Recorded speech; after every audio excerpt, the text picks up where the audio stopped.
Hello, ladies and gentlemen, all in crypto here, and welcome back, guys, for another YouTube video. In this video, we're going to be looking at the current situation that we see taking place in the crypto market. Another bad Monday. Monday is becoming a bit of a day where we seem to see these sell-offs take place. Usually, this is in traditional markets that we see this happen. So could it be, and the reason being for that is because obviously traditional markets traditionally close on a weekend. Of course, when people put orders in, they don't get filled until a Monday, and this will, either cause a sell-off or a sort of impulse to the upside. And the crypto market, has somewhat adopted this whole Monday behavior. Could it be that we have people that were in traditional markets now in the crypto market? I mean, potentially. But what we're going to do is we're going to look at what is currently taking place. We're be addressing a rumor about, well, it's not necessarily a rumor. I mean, one of the sort of high up Indian officials has essentially said that they are maybe going to look to ban cryptocurrencies. I mean, is anybody else getting deja vu here? It becomes a bit of a meme at this point. And it really does feel like 2017 when you get this sort of FOMO and FUD. FUD take place. I mean, we undressed the CFTC potentially probing Binance and why it wasn't really much to worry about, unless you're a US citizen who has been using their services. It really does, like I say, feel like 2017 with the amount of FUD we are getting. So, of course, Bitcoin is down around about 6% on the 24-hour. And why is this? In my opinion, guys, people always like to put a big complicated reason attached to why Bitcoin sells off. I think it's just because people took profits at 60K. We reached that 60K level. We went significantly through it. And of course, people would have just gone, let's take profits at this point, because they'd have probably been holding this trade for a while until it got to 60K. 60K is a big, big psychological number. And it would have definitely, in my opinion, been a number that people took profits in. But like I say, whenever we get something like this, people come up with the most ingenious ways to sort of make it fit their narrative. Now, let's take a look at the rest of the market. Of course, Bitcoin is that tide that brings all the ships down with it. It sinks all the ships when it sinks. Some coins taking a bit more hits than other, although it seems pretty consistent. Some altcoins actually selling off less significantly than Bitcoin. Let's have a look, see if there's any prize. VeChain. We shouted out VeChain yesterday, so thank me later if you managed to get in on that. That was one of my two altcoins that I'm currently buying, or was buying yesterday. So VeChain, great project. Let's see if we have anything else. For the most part, the whole market is in red. Algorand, big fan of Algorand as well. For the most part, the whole market is in red, and that's really because Bitcoin sold off and the rest of the market follows this. People have said that it is to do with the whole India situation. However, let's really address that towards the end of the video. You got to remember, India's sort of trading volume is not that significant when it comes to places that are buying Bitcoin. And really, can they theoretically ban Bitcoin? They can certainly make it difficult for their citizens to use and to purchase Bitcoin, and exchanges to operate in India and that jurisdiction. However, they can't necessarily ban it, and it's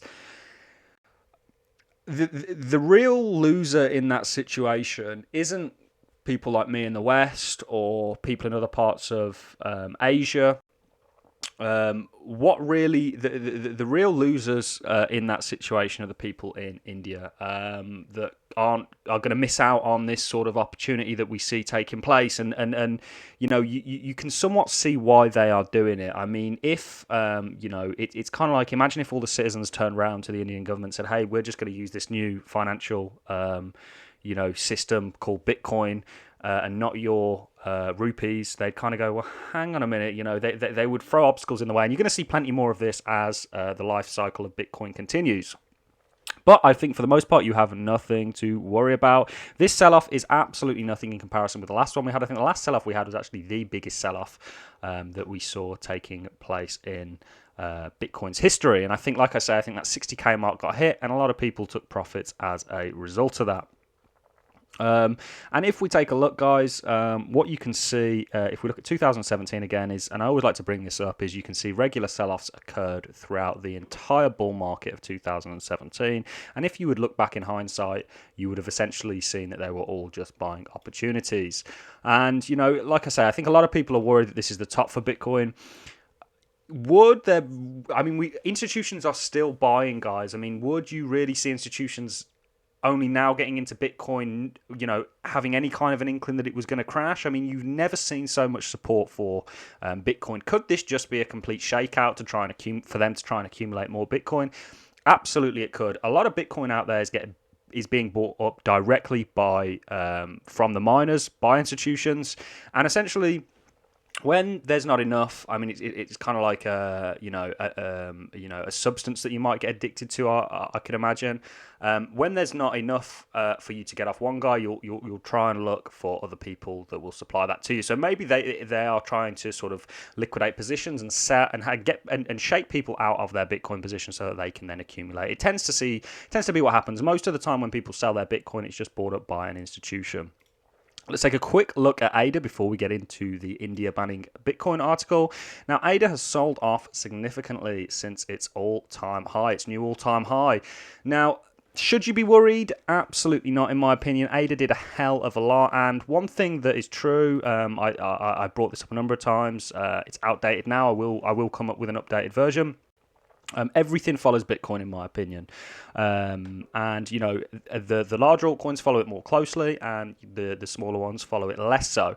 And essentially, Cardano. It's true that there's more volatility in the smaller the coin is, the more volatility you will tend to find, and that's just due to the sort of volume of money that's needed to move that coin in either direction. And you are seeing this be true with Bitcoin. It didn't really dip back under its all-time high once it had significantly passed it. With Ethereum, it sort of played with fire and got very, very close to it before sort of moving on upwards. And with Cardano, it's actually, significantly sold through it. But this will, a cool-off period is absolutely part and parcel and was expected. In my video I put out yesterday, I told you that for a lot of altcoins, it's probably going to become a local high now.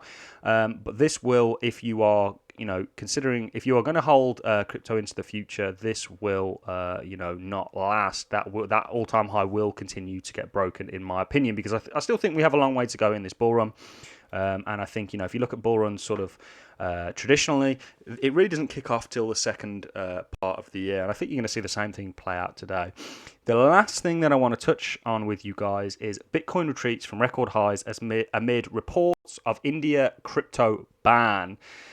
Like I say, deja vu, guys. How many times do they want to do this? If you remember back in 2017, China were coming out, India were coming out, Russia were coming out. Everybody was coming out against Bitcoin, and it all really just turned out to be noise and a bit of a distraction.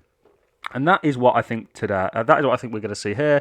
And like I say, if they do decide to ban Bitcoin, it's not the biggest issue in the world. It just sort of cuts that largest geographic out of the equation. However, if you look at volumes, we have metrics to support this. You can see that India actually and people in India aren't one of the main buyers of Bitcoin.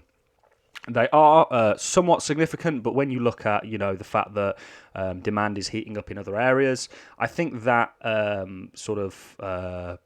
demand that comes from India will get swallowed up in the grand scheme of things. And I really feel for the people in India. India is an interesting place. It's a beautiful, beautiful country, but there is a lot of corruption that goes on in India, as we see with a lot of countries that have significantly poor parts to them.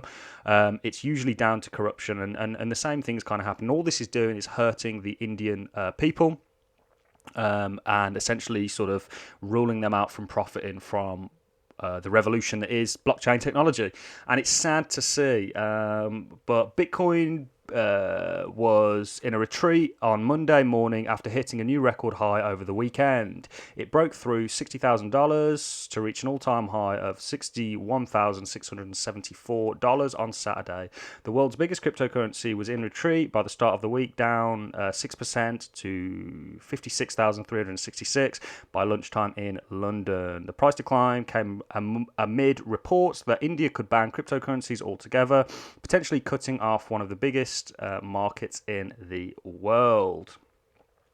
It is one of the biggest markets in the world. It's not for cryptocurrencies, though. It's one of the biggest consumer markets in the world, not necessarily for cryptocurrencies. Reuters reports on Sunday evening that senior government official in India were working on a law banning cryptocurrencies. People could be penalised for mining or owning cryptocurrencies under the proposal, according to the report. This makes me absolutely sick to death, and it really is just another sign that governments around the world are corrupt. What benefit, does it really give them cutting off their citizens from accessing this revolution? They're not doing it in the name of protecting citizens' capital. They're doing it in the name of protecting themselves and stopping people from looking to alternative systems. As India's a beautiful, beautiful country and has a lot of potential as a country. You've got some really bright individuals coming out of India. All they're doing is hindering their citizens, and it absolutely makes me sick. And it's another sign, and it's another reinforcement of why I have the beliefs that I have, because it's just sad to see.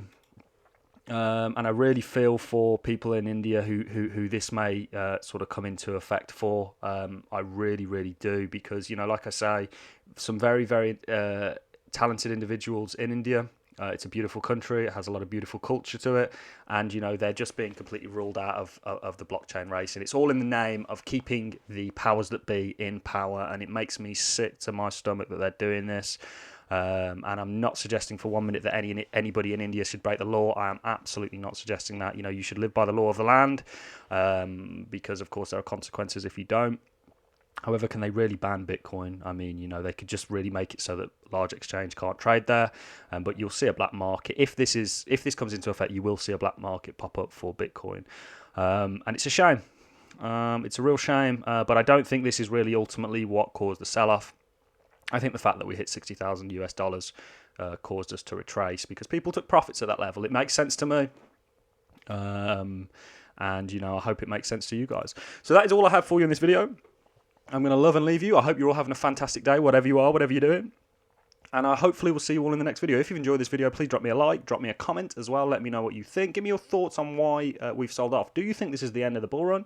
Let me know what you are thinking, guys, because it's important to me. Your feedback is absolutely important. I find some really humorous things in the comment section, even the negative comments. I've got to give it to people when they have a sense of humor attached to them. So that is all I have for you in this video, guys. I'm going to love and leave you. Get subscribed, because these videos are coming out daily, and I'm going to keep you updated. And we are going to be experiencing this journey that is going to be 2021 in the cryptocurrency market together. So thanks a lot for watching, guys, and I look forward to seeing you all in the next YouTube video. Have a fantastic day.